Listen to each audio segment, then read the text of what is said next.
Well, well, well, well, well. Murto Madness is in the bin. It's in the bin. It's dead and buried. The Undertaker has got the shovel for the final burial. It's over. 11 long years of somebody who's not quite fit the picture. And someone in a very key position because he's basically played quite a key role in how a lot of the business in serving managers and actually signing players, managing the contracts, managing your sell lists, what your movements on what your club's assets are from a player standpoint, plus various other things as well. It's finally come to an end, and it's a significant change because it looked like it wasn't the case where you get Richard Arnold disappearing or Patrick Stewart disappearing and then everybody else goes at the same time. It felt like it was going to be they'll get rid of a couple of people, but then we'll stick with whoever's there, go through the summer with that, and then, you know, start reshuffling the cards and restructuring the deck come after the summer, and it's turned out not to be that way. So various takeaways that I look at this and think, you know what? There's actually a grand positive with this that could reveal itself here. One of which is that if you are posing to get rid of John Murtough now, it's not because oh well, he's just not good enough for us at all. We don't believe in him at all. I think they I think there's a stark possibility that they're getting rid of John now because there's a breakthrough somewhere for somebody that's going to replace him. That the appointment of somebody new is right on the horizon, and that's something to be excited about. There's something to speculate about. I know that there's plenty of other people that are also on that same hype train because, I mean, looking at the facts, everyone's talking about Dan Ashworth again. So supposedly Dan Ashworth is the guy that replaces, or he becomes the new director of football. So essentially, yeah, replacing, directly replacing John Murtough. And we've got talks about Jason Wilcox, set to start relatively soon in the coming weeks, supposedly, as the technical director, somebody who's going to sort of work underneath the umbrella of Dan Ashworth's recruitment team, or supposedly the head of recruitment being Jason Wilcox or something like that. And it's symbolic. It is symbolic that the operations of the club are about to see a change. Because thinking about it, keeping the same minds in the same positions, cool with a different leadership, but the philosophies and how somebody does the day-to-day operations probably doesn't actually change all that much. It's just probably the case of a shift of mentality. But if you're not quite cut out for the job, then it doesn't necessarily mean that having the good mentality will necessarily mean that you'll do a great job or a fantastic job. I just think that it's more the case that it's you're getting somebody who's qualified, somebody who doesn't look at a place, somebody that when you look at the grander scale, the grander scheme, that everything makes sense. That you look at it and you say, that looks like a decent setup. That looks like a decent structure. It means that us as fans get to start.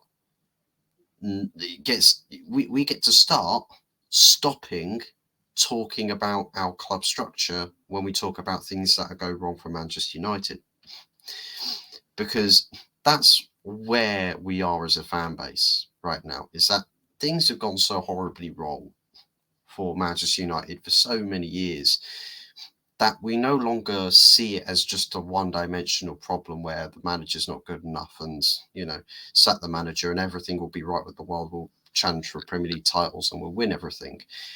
It's not as simple as that anymore. The shift of focus has changed when we start to see the reasons why, sort of directing it being more to the root cause and seeing that all of these people, all of those middlemen, there's so many middlemen that were not fit for the job, that Ineos coming in had to do the job in removing most of that weed. And I don't mean the sort of weed that Snoop Dogg likes to smoke. I'm talking about the weed, like your garden weeds. That sort of, they get in the way. They're a nuisance. They grow everywhere. You don't want them there. So we have to cut through all of that heavy vegetation. So, for us to get more to the end goal here, and that's just to have a fully functioning club, an operable structure, and then everything else can follow suit. We're going to have the CEO situation sorted out in time for the summer, but Barada can't start until the summer. Jason Wilcox, supposedly, on the brink of joining to play a significant role in the structure of the club. And then, of course, Dan Ashworth, where that's a bit more complicated. They're saying, that's still going to take a bit of time. There had to have been a significant enough breakthrough to go from the tune being, John, you'll keep your position until Dan Ashworth can get to a suitable enough point to jump on board, or to us to pay a realistic fee of severance to Newcastle to get said person in and starting working sooner rather than later. But they pull the trigger now, so something has gone on. Supposedly, something has gone on. Something's changed. The situation has shifted. It's morphed into something else.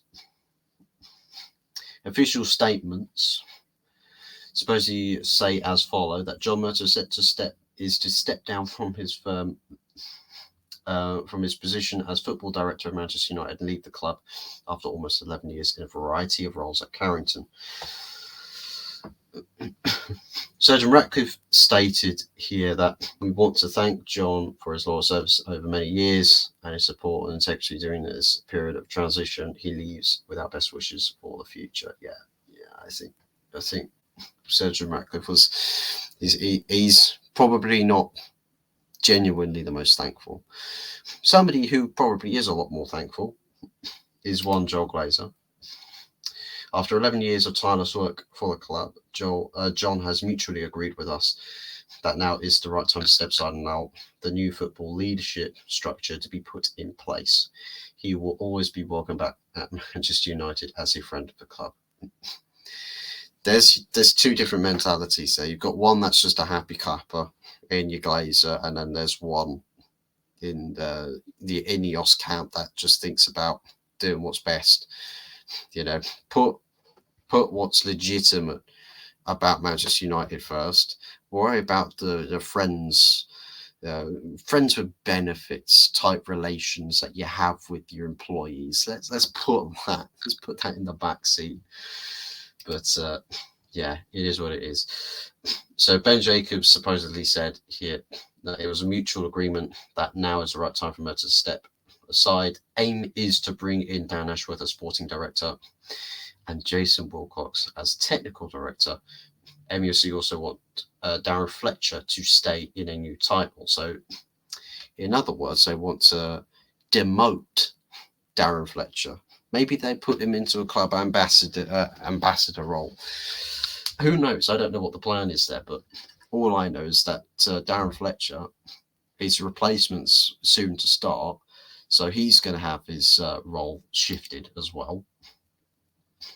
Furthermore, Sir Dave Brailsford is providing board-level oversight as it stands. Day-to-day management will be led by existing football leadership team, including Andy Boyle, Deputy Football Director, Matt Hargreaves, Director of Player Negotiations, David Harrison, Director of Football Operations, and Nick Cox, the Academy Director. So the part-time help, basically, was that list of people.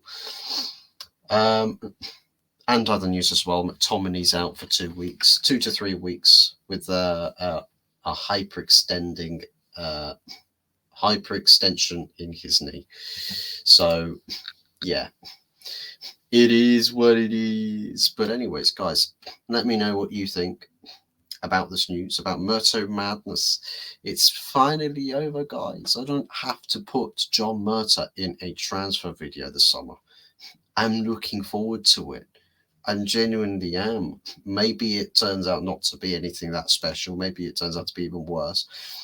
But at least Murtough Madness is not going to feature as another video title. And I'm happy with that. I'm very much sound as a pound with that. And I hope you guys are as well. Please do be sure to leave a like on the video. Also leave your thoughts about the matter. Maybe to some of the rivals, it's no big deal. Who cares? It's just another name that works for Manchester United.